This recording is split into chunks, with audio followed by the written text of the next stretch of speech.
সম্পর্কে diploma in library and information science কোর্সের সকল শিক্ষার্থীকে স্বাগত জানাচ্ছি অনলাইন ক্লাসে। আশা করি যে যেখানে আছেন সুস্থ আছেন, ভালো আছেন। সুপ্রিয় শিক্ষার্থীবৃন্দ, আপনাদের প্রথম সেমিস্টার প্রায় শেষের পথে, পরীক্ষা আর কি। তা দ্বিতীয় সেমিস্টার পরীক্ষা সামনে আছে। সেটাকে সামনে রেখে আজকে আমি দ্বিতীয় সেমিস্টারের একটা ইম্পর্টেন্ট প্রশ্ন নিয়ে আলোচনা করব, আপনাদের সাথে থাকবো আর কি। তা আজকে আমাদের যে বিষয়টি আলোচনার বিষয় আর কি, যেটি নিয়ে আলোচনা করব সেটি হচ্ছে প্রাচীনকালে ব্যবহৃত বিভিন্ন লিখন সামগ্রী সম্পর্কে। আসলে আমরা যদি আমাদের অতীতের দিকে তাকাই তাহলে দেখি অতীতে বর্তমানে যে লেখার উপকরণ হিসেবে যে আমরা কলম ব্যবহার করছি, কালি ব্যবহার করছি, হ্যাঁ, বিভিন্ন বল পেন ব্যবহার করছি, এসবগুলোর আবিষ্কারের কিন্তু একদিনে সম্ভব হয়নি। এর অতীত ইতিহাস যদি দেখি যে আমাদের পূর্বপুরুষরা বহু যুগ আগে থেকেই তারা কিন্তু এই লিখনের জন্যে সার্বক্ষণিক চেষ্টা চালিয়েছেন যে তাদের আহ, যে মেধা, তাদের যে প্রতিভা, তাদের যে জ্ঞান, সেটাকে সংরক্ষণ করার জন্য, সংরক্ষণের মাধ্যম সংরক্ষণ করার জন্য একটা মাধ্যম খোঁজার, সেটা লিপিবদ্ধ করে রাখার জন্য। আর সেই সেই সূত্র ধরেই, সেই চিন্তা চেতনা থেকেই আস্তে আস্তে আস্তে আস্তে আজকে আমরা আধুনিক যুগে পৌঁছিয়েছি। তা এই ইতিহাসের পিছনে অনেক অনেক মানে সুদীর্ঘ পথ রয়েছে। সেই পথে দেখা যায়, যদি আমরা অতীতের দিকে দেখি, যে লিখন সামগ্রী হিসেবে মানুষ কিন্তু অনেক প্রাকৃতিক বস্তুকে ব্যবহার করেছে। যেমন দেখা যায় যে মাটিকে ব্যবহার করেছে, ধাতব বস্তুকে ব্যবহার করেছে, কাঠকে ব্যবহার করেছে লিখন সামগ্রী হিসেবে। তারপরে পর্যায়ক্রমে চলে এসেছে কাপড়কেও হচ্ছে লেখন সামগ্রী হিসেবে ব্যবহার করেছে। তা এই যে, আর সর্বশেষ আবিষ্কার কাগজ, এটা কিন্তু অনেক পরে এসেছে। তা আমরা যদি আমাদের লিখন সামগ্রীর অতীতের দিকে দেখি, তাহলে দেখি মানুষ তার যে আবিষ্কৃত যে সমস্ত সামগ্রী, বই পুস্তক, যা কিছু আছে, সেগুলো লিপিবদ্ধ করার জন্যে প্রথমে দেখা যায় যে আমরা প্রাচীনকালে যেগুলো ব্যবহার হতো তার মধ্যে দেখি ক্লে ট্যাবলেট বা মাটির ফলক। এটি হচ্ছে বহু প্রাচীন একটি লিখন সামগ্রী। এই ক্লে ট্যাবলেট বা কাদামাটির ফলক, এটাকে এটা কিন্তু খ্রিস্টপূর্ব চতুর্থ সহস্রাব্দ। তাহলে খ্রিস্টপূর্ব চতুর্থ সহস্রাব্দ মানে কি, যে খ্রিস্টপূর্ব 4000 বছর আগের কথা আমি এখন আলোচনা করছি। সে সময়ে যে লিখন সামগ্রীটা ব্যবহার করা হতো, সেটা ওই যে কাদা মাটির উপরে একটা শক্ত কাঠি দিয়ে, হয়তো শক্ত কাঠি জাতীয় একটা দ্রব্য দিয়ে, সেটার উপরে তারা তৎকালীন সময়ে যে হরফগুলো মানে লেখার যে হরফ আর কি, সেটা দিয়ে যেভাবে লিখতো, সেটাকে কিন্তু আমরা বই হিসেবে ব্যবহার করেছি সে সময়ে। হ্যাঁ, আর যেটা দিয়ে লেখা হতো ওইটা হলো লিখন সামগ্রী হিসেবে ব্যবহার করেছি, বা তারা তৎকালীন সময়ে ব্যবহার করেছে আর কি। তো এই কাদা মাটিকে কাদা মাটির উপরে তারা লিখে সেটাকে রোদে শুকিয়েছে, শুকিয়ে ব্যবহার উপযোগী করেছে। আবার ওই রোদে শুকানোর পরে সেটাকে আবার আগুনে পুড়িয়ে সেটাকে আহ, মানে সংরক্ষণ করার ব্যবস্থা করেছে, যাতে করে তারা এটা আহ, মানে পড়ার সামগ্রী হিসেবে ব্যবহার করতে পারে। তাই এরকম একটা লিখন সামগ্রী সাধারণত মেসোপটেমিয়ার নদী তীরবর্তী অঞ্চলে, যেখানে প্রথম লিখন পদ্ধতির উদ্ভব ঘটে, সেখানে এই কাদামাটি কিন্তু খুবই, যে মেসোপটেমিয়া নদীতে চরে আর কি, নদী তীরবর্তী অঞ্চলে, সেখানে এই কাদামাটি আহ, খুবই সহজলভ্য ছিল। এই নরম কাদামাটির উপরে বা নরম কাদামাটির ফলকের উপরে কি দিত, হাত উপরে কাঠ, হাড়, তারপর নলখাগড়া বা ধাতু নির্মিত শলাকা দিয়ে লেখার কাজ তারা চালিয়ে যেত, বা তার উপরে এই লেখার কাজ করা হতো। এই লেখার কাজে ব্যবহার করা হতো এই মানে সূচালো অগ্রভাগ বিশিষ্ট, মানে সূচের মতো, অর্থাৎ আমরা যে কলমগুলো আমাদের ফাউন্টেন পেন যেটা ব্যবহার করি, এখন যদিও প্রচলন কমে গেছে, তারপরে আগে যে ফাউন্টেন পেনগুলো ছিল, ঝর্ণার কলম যেটা বলা হতো, সেটার নিবটা কিন্তু কি ছিল, ধারালো আহ, এবং সূচের মতো অগ্রভাগটা ছিল সেরকম। সে সময়ে যে লিখন সামগ্রীতে যেটা ব্যবহার করা হতো কলম হিসেবে, সেটা হচ্ছে তার অগ্রভাগটা ঠিক ওইরকম সূচালো ছিল আর কি। এরকম কোনো বস্তু দিয়ে কলমের মতো টান, মানে কি বলে, টানা লিখে যাওয়ার বদলে কি করতো, তার চাপ দিয়ে দিয়ে লেখার কাজ সেরে নিত। এভাবে লেখার কাজ শেষ শেষ হলে সেটাকে কিন্তু রোদে শুকিয়ে, আমি আগেই বলেছি, সেটাকে রোদে শুকিয়ে তারপরে আগুনে পুড়িয়ে ব্যবহার উপযোগী করা হতো। এই কাদামাটির উপরে লেখাটাকে কিন্তু ক্লে ট্যাবলেট হিসেবে মানে আহ, বলা হতো, ক্লে ট্যাবলেট বলা হতো, বা ক্লে ট্যাবলেট আখ্যায়িত করা হতো আর কি। তা অনেক সময় ভাইবা বোর্ডে কিন্তু আপনাদের জিজ্ঞাসা করা হয় যে ক্লে ট্যাবলেট কি। তাহলে আমরা কিন্তু নির্দ্বিধায় বলতে পারি ক্লে ট্যাবলেটটা হচ্ছে যে কাদামাটির উপরে লিখে সেটাকে রোদে শুকিয়ে, যখন রোদে শুকিয়ে আগুনে পুড়িয়ে যখন সেটা ব্যবহার উপযোগী করা হয়, সেটাই হচ্ছে ক্লে ট্যাবলেট। এরপরে আসি পাথর। দেখেন, আমরা কিন্তু চিন্তা করতেই পারি না যে পাথরের উপর কিভাবে লিখব, কিন্তু আমাদের পূর্বপুরুষরা তখন কিন্তু তারা লিখন সামগ্রী হিসেবে পাথরের ব্যবহার করতেন। কিভাবে করতেন? তারা প্রাচীনকালে এই যে আমরা তাদের যে মনের ভাবটা তাদের বংশধরদের জন্য মানে যাতে করে রেখে যাওয়া যায়, তা না হলে মানুষের প্রতিভাকে যদি লিখিত আকারে যদি না রেখে যাওয়া যায়, তাহলে কিন্তু সেটার কোনো অস্তিত্ব থাকবে না, সেটা তার বংশধররা জানতে পারবে না। আগে যেমন শ্রুতি লিখন ছিল, শ্রুতি ছিল, শ্রুতির মাধ্যমে মানে শুনে শুনে বলা আর কি। কিন্তু এই যে শ্রুতি এগুলো কিন্তু থাকে না, এটা হলো তাৎক্ষণিক। কিন্তু সেটা যদি লিখিত আকারে প্রকাশ করা হয়, সেটা কিন্তু যুগের পর যুগ থেকে যায়, যা ডকুমেন্টস হিসেবে থেকে যায়। তাই এই যে এই লিখিত তার মনের ভাবটা প্রকাশ করার জন্য তারা যে লিখিত মাধ্যম, লেখার মাধ্যম হিসেবে এই সমস্ত ধাতব বস্তুকে ব্যবহার করত। বিশ্বের অন্যতম একটা বিখ্যাত প্রাচীন লিখন বস্তু আছে, সেটার নাম কিন্তু রোসেটা স্টোন। কি ভালো আছেন? রুবেল খান, রুবেল খান, হ্যাঁ ভালো আছেন? আলহামদুলিল্লাহ ভালো আছেন আপনি? হ্যাঁ, আপনি গত ক্লাসে ছিলেন তাই তো? জি ম্যাম, ক্লাসে আসবেন, বাড়ি গেছিলাম, ওই বাসের ভিতরে আসতে। ও আচ্ছা আচ্ছা। তা পরীক্ষা কেমন দিয়েছেন? জি আলহামদুলিল্লাহ, অনেক ভালো।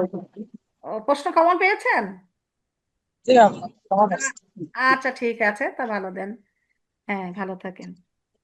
এটা এটা একটা ইম্পর্টেন্ট প্রশ্ন আপনাদের আলোচনা করছি।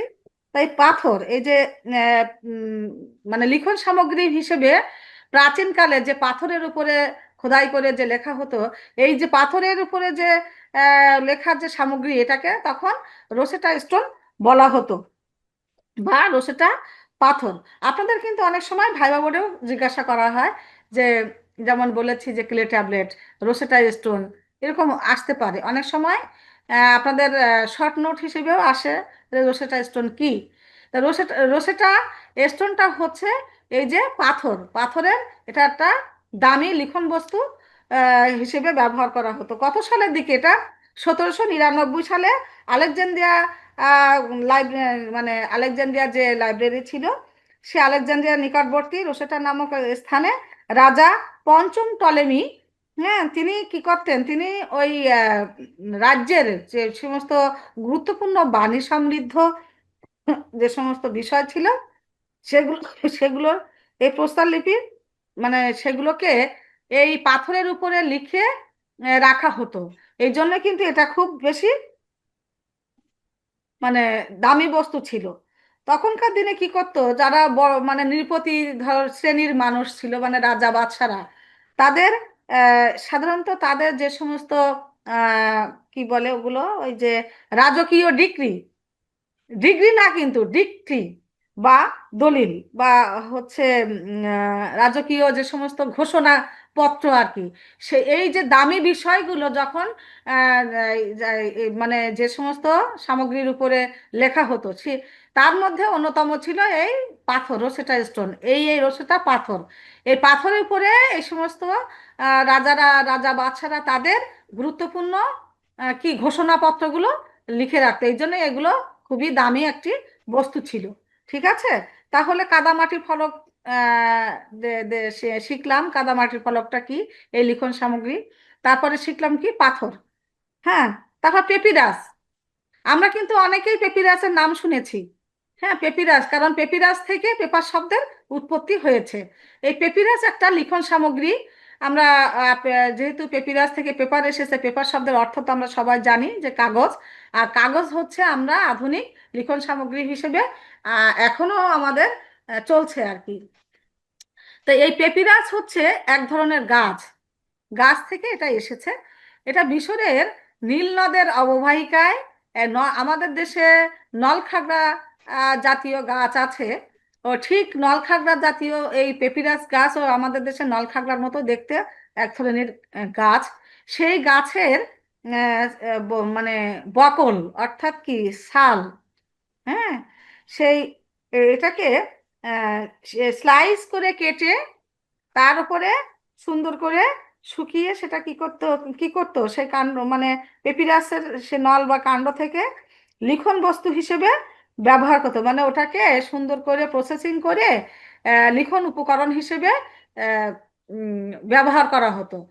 এইবার কি করতো, ওটাকে সংরক্ষণ করতো কি করে, ওই যে ছাল, যে পেপিরাসের যে বকল বা রোল, ওটাকে কি করতো, ওটা হচ্ছে ঠিক আমাদের দেশে যে সমস্ত পাটি আছে আমরা বসার কাজে ব্যবহার করি, পাটিকে আমরা কিভাবে রাখি, রোল করে রাখি না, পেঁচায়ে রাখি, ঠিক তদ্রূপ এই পেপিরাস যে রোলটা ছিল লিখন সামগ্রী হিসেবে, সেটাকে কি করতো, সেটাকে ওই পাটির মতো করে পেঁচিয়ে পেঁচিয়ে রাখা হতো। আর এই পেপিরাস খণ্ডে যখন লেখা হতো, সেটাকে কি করে লিখতে হতো, ধাতু কাঠ, এক প্রান্তে কাঠ, ধাতু বা হাতির দাঁতে তৈরি গোলাকৃতির আঠা দিয়ে লাঠি জুড়ে দেওয়া হতো, এবং এর চারপাশে গোটাটা রোল করে পেঁচিয়ে রাখা হতো। আহ, এরপরে কি হতো, এটিকে মাটি, ধাতু পদার্থ, তার হাতির দাঁত ও চামড়ায় তৈরি সিলিন্ডারের মধ্যে ঢুকিয়ে রেখে রেখে সেটা সংরক্ষণ করা হতো। তাহলে দেখেন যে আমাদের দেশে নলখাগড়া জাতীয় গাছ আছে, ঠিক তদ্রূপ মিশরের নীল নদের অববাহিকায় পেপিরাস নামক এক প্রকার গাছ, যেটা দেখতে আমাদের দেশের নলখাগড়ার মতো অনেকটা। সেই গাছের বাকল থেকে আহ, বাকল কেটে সেটাকে স্লাইস করে কেটে একটা একটা রেখে আরেকটার উপরে সাজিয়ে সেটা লিখন সামগ্রী হিসেবে ব্যবহার করা হতো। এবং সেটা কিভাবে সংরক্ষণ করা হতো, সেটা পেঁচিয়ে, ঠিক আমাদের দেশে পাটিকে যেমন আমরা পেঁচিয়ে সংরক্ষণ করি, ঠিক তদ্রূপ মানে পেঁচিয়ে সেটা মানে মানে সংরক্ষণ করা হতো আর কি। আর এর উপরে কি দিয়ে লেখা হতো, বিভিন্ন ধাতব পদার্থ বা হাতির দাঁত, এই সমস্ত সামগ্রী দিয়ে ওটা লেখা হতো। তারপর হচ্ছে তালপাতা। তালপাতার ব্যবহার প্রাচীনকালে থেকেই কিন্তু চলছে। আমরা যারা দেখি যে আহ, আমাদের আমাদের যারা সিনিয়র ছিলেন বা আমাদের পর্যায়েও আমরা অনেকেই তালপাতা ছোটবেলায় কিন্তু তালপাতা লিখন সামগ্রী হিসেবে ব্যবহার করেছি। ওটায় শক্ত কিছু দিয়ে, মানে শক্ত পেরেক বা এরকম লোহার কিছু দিয়ে টিচাররা কি করতেন, ওখানে ওই ছোটবেলায় যখন যখন বাচ্চারা লেখা শুরু করে, তখন ওইটাকে ওই অ আ এইভাবে দিয়ে দিয়ে ওই শক্ত করে লিখে দিতেন। একটা দাগ হয়ে যেত, ওর উপরে কালি দিয়ে লিখতে হতো। সেই কালিটা কিসের ছিল, যে আমরা যারা পাতা লিখেছি বা যারা আমাদের আগের যারা জেনারেশন ছিলেন, যারা পাতার ব্যবহার করেছেন লিখন কাজে, অনেকেই করেছেন। আপনারা যদি আপনাদের বাবা দাদা দাদি এরকম মানে যারা এই জাতীয় মানুষ আছেন তাদের কাছে যদি জিজ্ঞাসা করেন তাহলে দেখবেন অনেকে তখন কিন্তু পাঠশালার পড়ার প্রচলন ছিল, গুরুগৃহে পড়ার প্রচলন ছিল সে সময়। ওই ওই পাঠশালাতে বা গ্রামের যে সমস্ত স্কুলগুলো ছিল সেখানে দেখা যেত যে অনেকেই তাল পাতায় লেখার প্রচলন ছিল। সেটা যদি আপনারা দেখেন তাহলে বুঝতেই পারবেন যে আসলেই যে সেই কবে কবে যে শুরু হয়েছিল সঠিক ইতিহাস আমরা অনেকেই হয়তো জানতে পারি না। তারপরেও দেখা যায় যে আমাদের জেনারেশন পর্যন্ত কিন্তু এসেছে যে এই তালপাতার উপরে লেখা। তাই এই যে তাল পাতাটা কি, তাল গাছ আছে তো সেই তাল গাছের পাতায় কিন্তু লেখা হতো। তাহলে এটা দেখেন এই তাল পাতা কিন্তু আমরা আমাদের পূর্বপুরুষরা লিখন সামগ্রী হিসেবে তাল পাতাকেও ব্যবহার করেছে।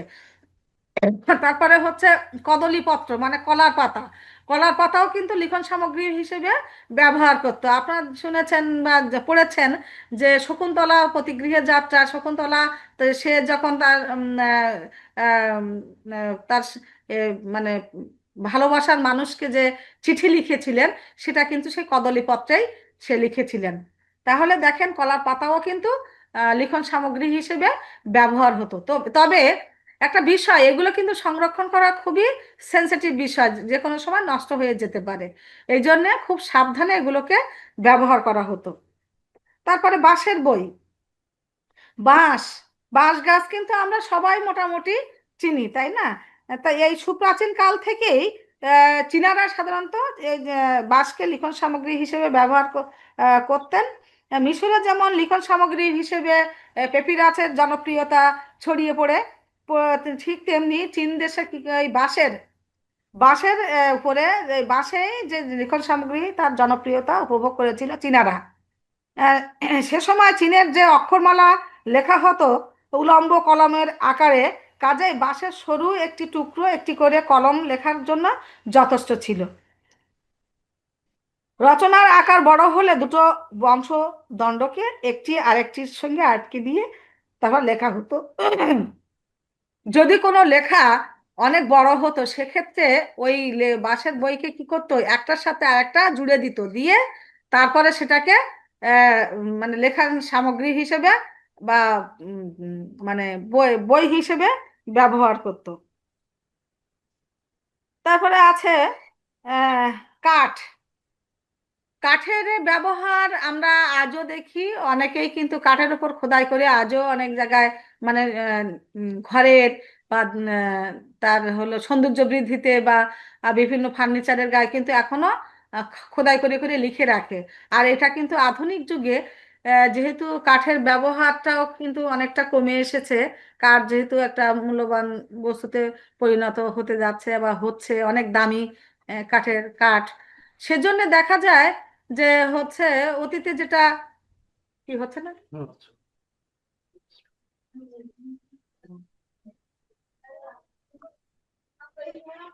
এই কাঠের উপরে খোদাই করে করে কিন্তু হচ্ছে ওই লেখা হতো। আজও কিন্তু অনেক জায়গায় আমরা দেখি যে প্রাচীন যে সমস্ত ঐতিহ্য আছে সেখানে কিন্তু অনেকে কাঠ খোদাই করে লেখার প্রচলন, লেখার যে নিদর্শন সেটা কিন্তু আমরা দেখতে পাই। তাহলে আমরা দেখেছি যে অতীতকালে এই লিখন সামগ্রী হিসেবে কাঠকেও ব্যবহার করা হতো। তারপর ধাতুর পাত, ধাতুর পাত বরাবরই কিন্তু একটু মানে দামি বস্তু। এই সাধারণত টিন, তামা, লোহা, পিতল, রূপা, এই সমস্ত বিষয়গুলো কিন্তু লিখন সামগ্রী হিসেবে ব্যবহার করা হয়েছে। তবে ধাতব বস্তুর মানে যেগুলোর দামি, সেই দামি বস্তুগুলো সাধারণত ওইরকম দামি কাজেই ব্যবহার করা হতো, অর্থাৎ রাষ্ট্রীয় কাজে বা রাষ্ট্রীয় কোনো দলিল দস্তাবেজ লেখার কাজে সাধারণত দামি বস্তুগুলোকে ব্যবহার করা হতো। যদিও এটা একটু আহ, মানে খুবই কঠিন আর কি বিষয় ছিল।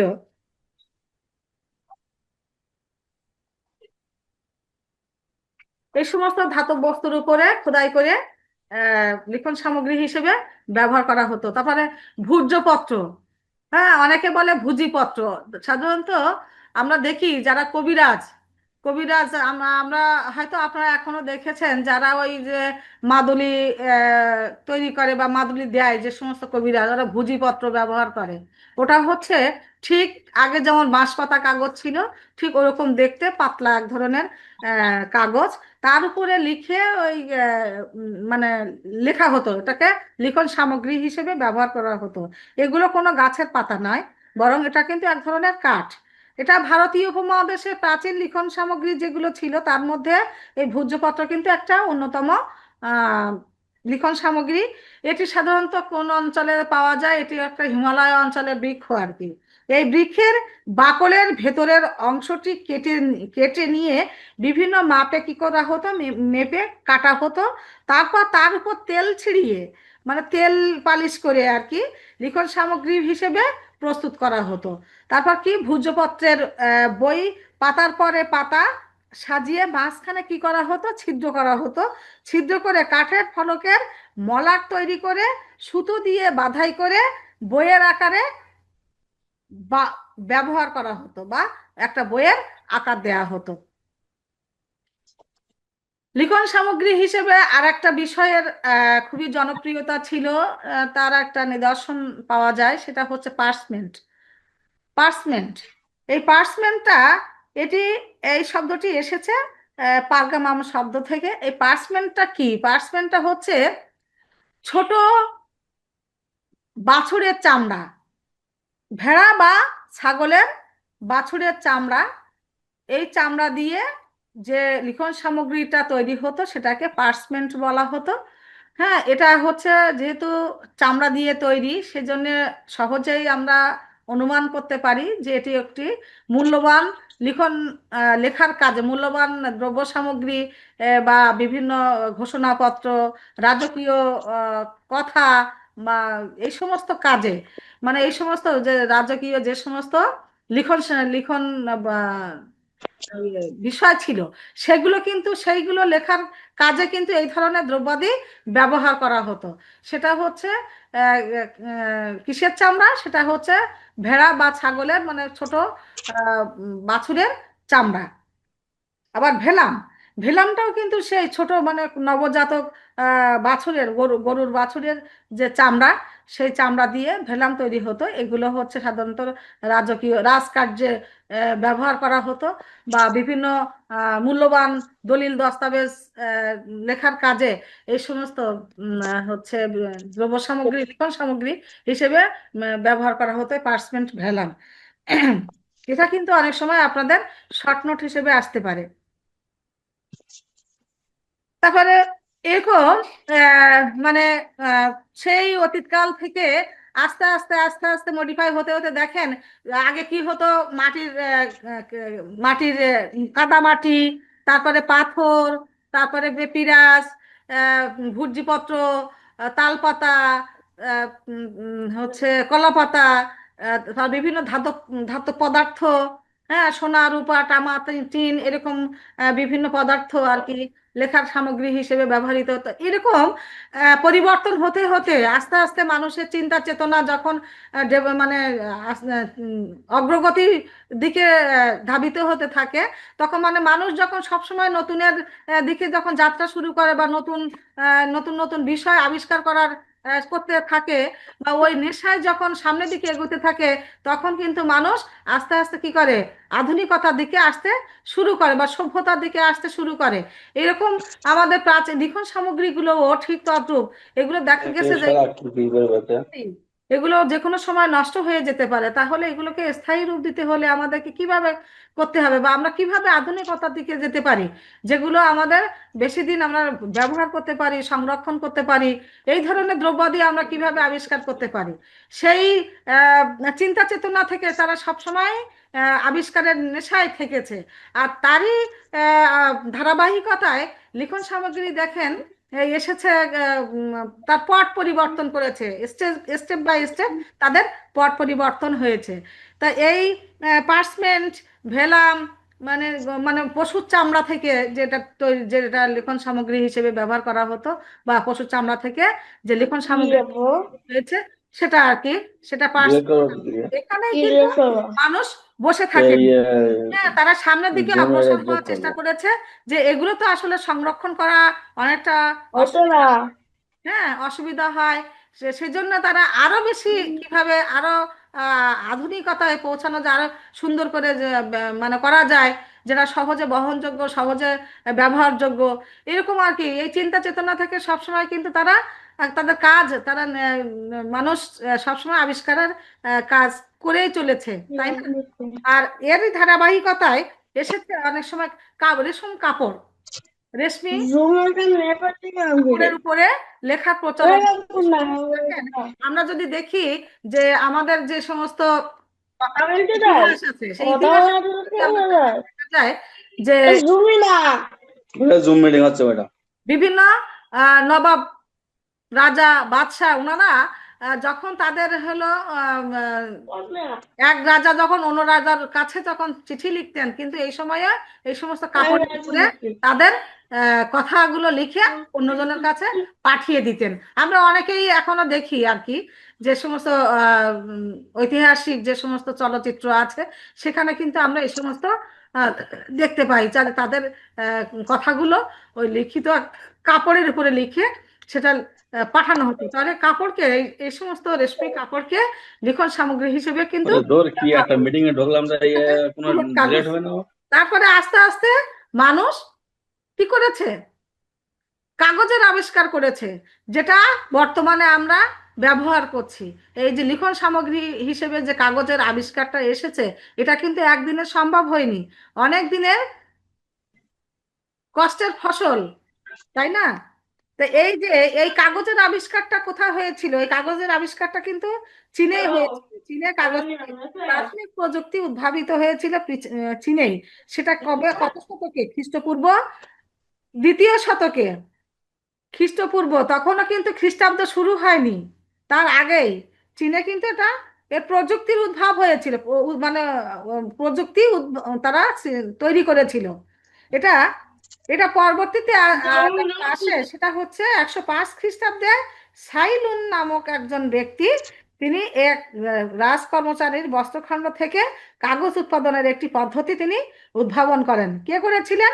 সাইলুন। কত খ্রিস্টাব্দে? 105 খ্রিস্টাব্দে। এই কাগজ নির্মাণের এই যে চীনা পদ্ধতি, এরা কোরিয়া এবং জাপান হয়ে পৌঁছে যায় কোথায়? এশিয়া এবং তিব্বতে, এবং সেখান থেকে ভারতবর্ষে। তাহলে দেখেছেন কাগজের আবিষ্কারটা কোথা থেকে এসেছে? এ প্রযুক্তির উদ্ভাব করেছিল কারা? প্রযুক্তির উদ্ভাব করেছিল কিন্তু চীন। আর চীনের একজন বিখ্যাত ব্যক্তি, তিনি 105 খ্রিস্টাব্দে সাইলুন নামক একজন ব্যক্তি, তিনি রাজ কর্মচারীর বস্ত্রখণ্ড থেকে কাগজ উৎপাদনের পদ্ধতি উদ্ভাবন করেন। আর সেখান থেকে আস্তে আস্তে কিন্তু ভারতীয় উপমহাদেশে এটা ছড়ে মানে আসে আর কি। তা এটা আরব শাসনের পূর্বমুখী সম্প্রসারণের এক পর্যায়ে মধ্য এশিয়ার সমরখন্দ বাসীরা এই কাগজ তৈরির কলা কৌশল কি করে? আয়ত্ত করে। তারপর কি হয়? বাগদাদ, দামেস্কো ও কায়রোর কাগজ তৈরির কল স্থাপন করার মাধ্যমে আরবরা অচিরেই ব্যাপক মাত্রায় কি করে? কাগজ উৎপাদন শুরু করে। আরবদের কাছ থেকে কিন্তু কাগজ উৎপাদনের কৌশল পৌঁছে যায় কোথায়? মরক্কো, স্পেন এবং সিসিলিতে। এভাবেই কাগজ উৎপাদনের কৌশল সারা বিশ্বের কাছে পৌঁছাতে থাকে। যখন কোনো নতুন কোনো কিছু আবিষ্কার হয়, তখন এটা যখন ছড়িয়ে পড়ে, সবাই কিন্তু সেটা নেওয়ার চেষ্টা করে, আর সেভাবে আস্তে আস্তে এটা সারা বিশ্বে ছড়িয়ে যায়। এভাবেই কিন্তু আস্তে আস্তে লিখন সামগ্রী হিসেবে কাগজকে গ্রহণ করে, আর বর্তমান কাল পর্যন্ত এখনো পর্যন্ত সেই কাগজের ব্যবহারটা কিন্তু হয়ে চলেছে আর কি। তারপরে এই কাগজের উপরে আমরা কি দিয়ে লিখি? কালি কলম দিয়ে লিখি। এই আমরা যারা আজকে কালি কলম বলছি আর কি, জানি সেটির ব্যবহার সম্ভবত শুরু হয়েছিল প্রায় 5,000 বছর আগে চীনে। হ্যাঁ, চীন দেশীয় দেশীয়রা কি করতো?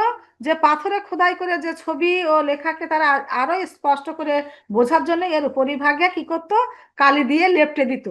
হ্যাঁ, এই আদিম কালি তৈরি হয় কোথায়? ধোঁয়ার কালির গুঁড়ো, ঝুল, তেল এবং প্রাণীর চামড়া ও মৃগনাভি থেকে সংগৃহীত জাউয়ের সংমিশ্রণে।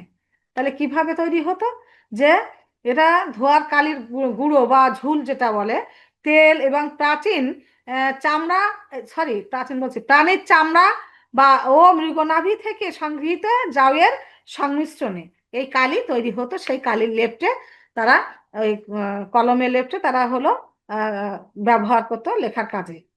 প্রায় একই সময়ে অনেক অঞ্চলে গাছ, খনিজ পদার্থ এবং নানা রকমের ফল থেকে বিভিন্ন রঙের কালি তৈরি করা হতো। কলম দিয়ে নলখাগড়া ব্যবহারের ইতিহাস কিন্তু অতি প্রাচীন। আসলে আমরা যারা প্রাচীন মানে এখনো মানে এখনো আছি, আমাদের জেনারেশন বা আমাদের আগের জেনারেশন, তারা কিন্তু এই যে বিভিন্ন নলখাগড়ার কথা বলছে না, যে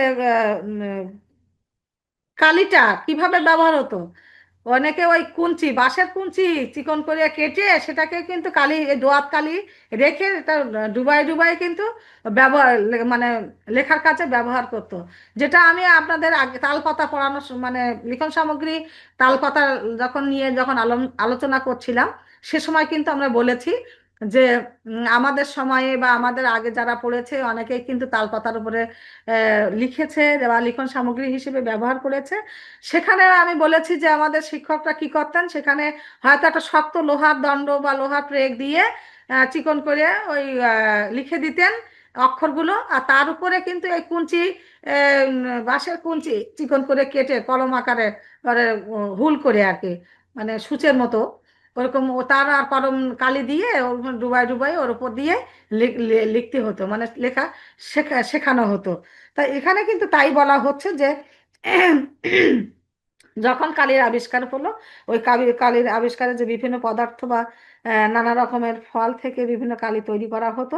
আর কলম হিসেবে যে নলখাগড়া ব্যবহারের ইতিহাস অতি প্রাচীনকাল থেকেই হয়ে আসছে। সেটাই প্রাচীন মিশরীয়রা নলখাগড়া দিয়ে কি পেপিরাসের উপরে লিখতো অষ্টাদশ শতকে শেষের দিকে উদ্ভাবিত হয় কখন, যখন অষ্টাদশ শতকের শেষের দিকে এসে যে কলমটার আবিষ্কার হয় সেটাকে হয় ফাউন্টেন পেন বা ঝর্ণা কলম, যেটা আমরাও ব্যবহার করেছি অনেক সময়। আমরা যেটা ফাউন্টেন পেন, ওই যে ইয়ক পেন, ইগল পেন এরকম ছিল আমাদের সময়, ওই পিছন দিকে এরকম প্যাচ জাতীয় কলম ছিল যেটাকে আমরা ইগল পেন বলতাম।